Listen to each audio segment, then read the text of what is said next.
करने जा रहे हैं। लेकिन हमारे देश भारत को आजादी उपहार में नहीं मिली। हाँ, इसके लिए एक लंबी यात्रा करनी पड़ी है, आजादी की यात्रा। हमारे देश को आजाद कराने के लिए लाखों करोड़ों लोगों ने अपनी जान की कुर्बानी दी है। 1919 जलियांवाला बाग।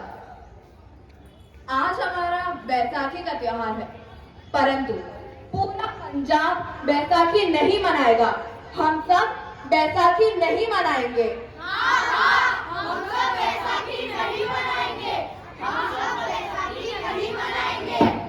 जब तक हम अंग्रेजों को भारत से बाहर नहीं निकाल देते, तब तक पूरा पंजाब बैसाखी नहीं मनाएगा। अच्छा, तो तुम सब हमारा विरोध करते हो? भाग जाओ यहाँ से, वरना अंजाम बहुत बुरा होगा। नहीं, हम सब नहीं जाएंगे यहाँ से। तुम हमारे देश में आए हो, तुम लोग जाओगे यहाँ से।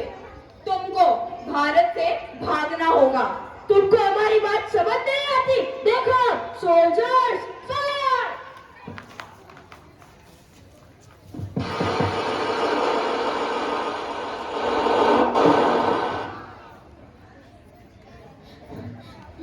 ये जमीन हमारी, ये धरती हमारी, ये खेत हमारे।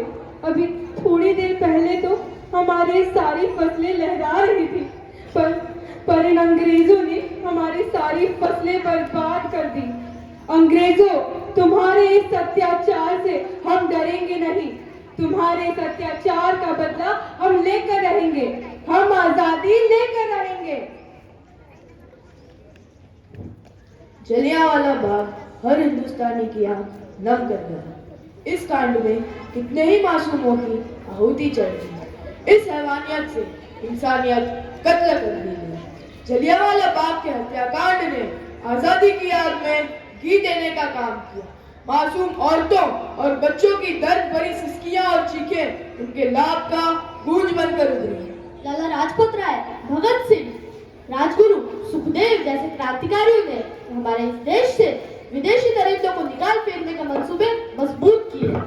17 नवंबर 1928 लाला लाजपत राय के नेतृत्व में साइमन कमीशन के खिलाफ एक भारी जुलूस निकाला गया।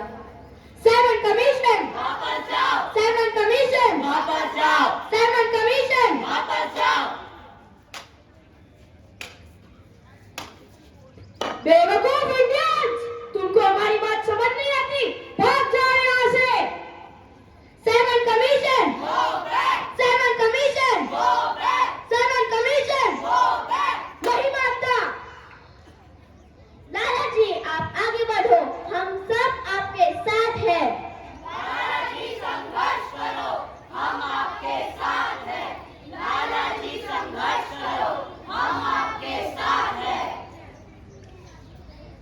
अच्छा, लाठीचार्ज करो।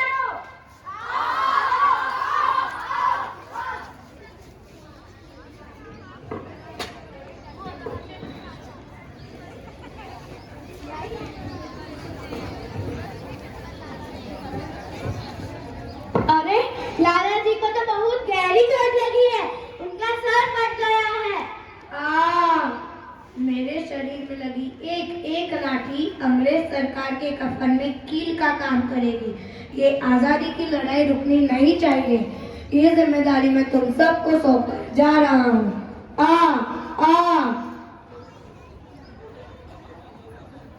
लाला लाजपत राय की दर्दनाक मौत के बाद भगत सिंह, राजगुरु, सुखदेव वतन के इन मतवालों के खून में ऐसा उबाल आया जिसका सामना करना अंग्रेजी सरकार के लिए मुश्किल हो गया।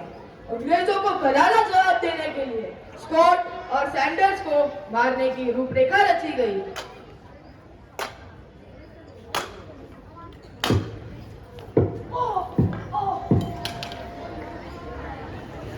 सैंडर्स मारा गया, चारों तरफ तहलका मच गया।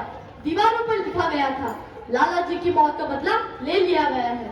भगत सिंह समेत सभी वहां से फरार हो गए। 8 अप्रैल 1929 दिल्ली में ब्रिटिश की सेंट्रल लेजिस्लेटिव असेंबली में 2 बम धमाकों की आवाज सुनाई दी।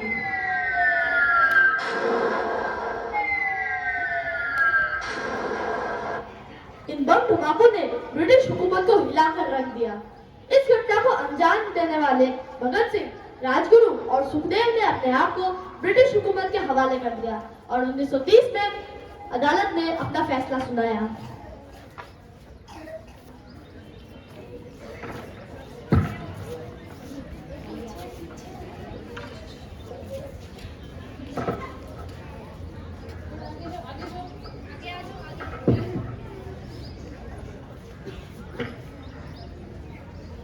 मुलजिम भगत सिंह, मुलजिम राजगुरु, मुलजिम सुखदेव को दफा 121 और दफा 302 के तहत यह अदालत इन तीनों को मुजरिम करार देती है और इस गुस्ताखी के लिए यह अदालत इन तीनों को सजाए मौत की सजा सुनाती है।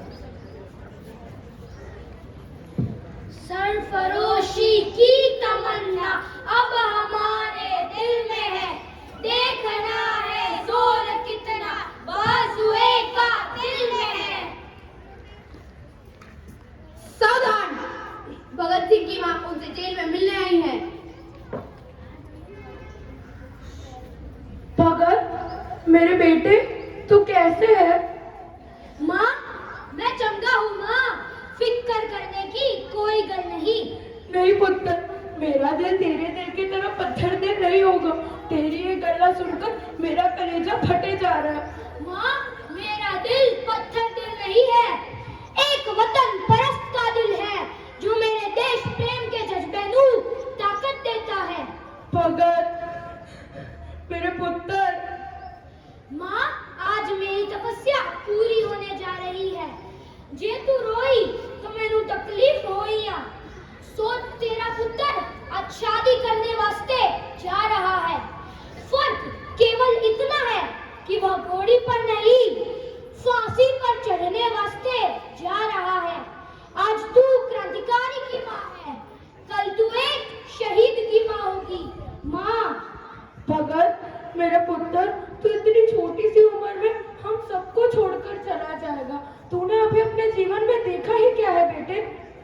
मैंने अपनी माँ देखी है जिसने मुझे एक ही बात बताई है कि बेटे, अपने देश के लिए मरना 100 बार जन्म लेने के बराबर होता है। अच्छा माँ, अब आशीर्वाद दे, आखिरी बार विदाई लेने का समय आ गया है। भगत, मेरे पुत्र, मेरे लाल। ओ माई मेरी क्या फिक्र तुझे, क्यों आँख से दरिया बहता है। तू कहती थी तेरा चांद हूँ मैं और चांद हमेशा रहता है।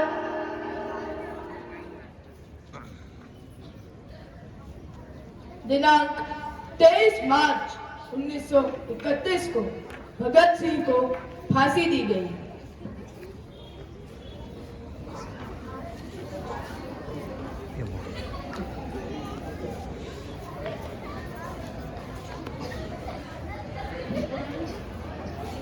तुम तीनों की कोई आखिरी ख्वाहिश? हम तीनों के हाथ खोल दिए जाए। हम तीनों दोस्त एक दूसरे से गले मिलना चाहते हैं। सिपाहियों, इनके हाथ खोल दिए जाए।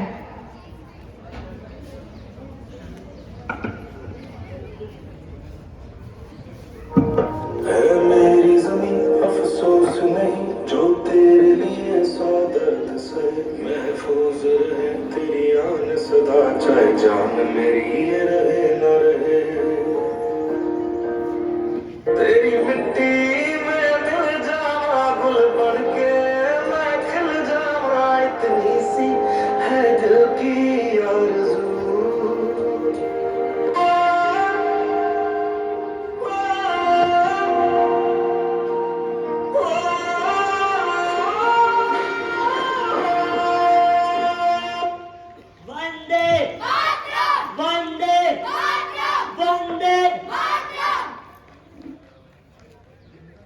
देश के हर एक नौजवान के मन में आजादी की एक नई उमंग हिलोरे लेने लगी। अंग्रेजों भारत छोड़ो का नारा जोर पकड़ने लगा। सबने एक आजाद भारत का सपना देखना आरंभ कर दिया। हर कोई अपने अपने ढंग से इस महायज्ञ में कोई ना कोई आहुति दे रहा था। सुभाष चंद्र बोस, रानी लक्ष्मीबाई, तात्या टोपे और मंगल पांडे जैसे शहीदों की कुर्बानी रंग लाई। 15 अगस्त 1947 को भारत आजाद हुआ और गहन विचार विमर्श मंथन और कई बैठकों के बाद बनाए गए संविधान को इस देश में 26 जनवरी 1950 में लागू किया गया। आज नई संसद के गणतंत्र दिवस फिर आया है। नव परिधान बसंती रंग का माता ने पहनाया है। भीड़ लगी स्वागत करने को, बादल झड़ी लगाते हैं। रंग बिरंगे फूलों में ऋतुराज खड़े मुस्काते हैं। धरती माँ ने धावी साड़ी पहन श्रृंगार सजाया है। गणतंत्र दिवस फिर आया है, गणतंत्र दिवस फिर आया है। भारत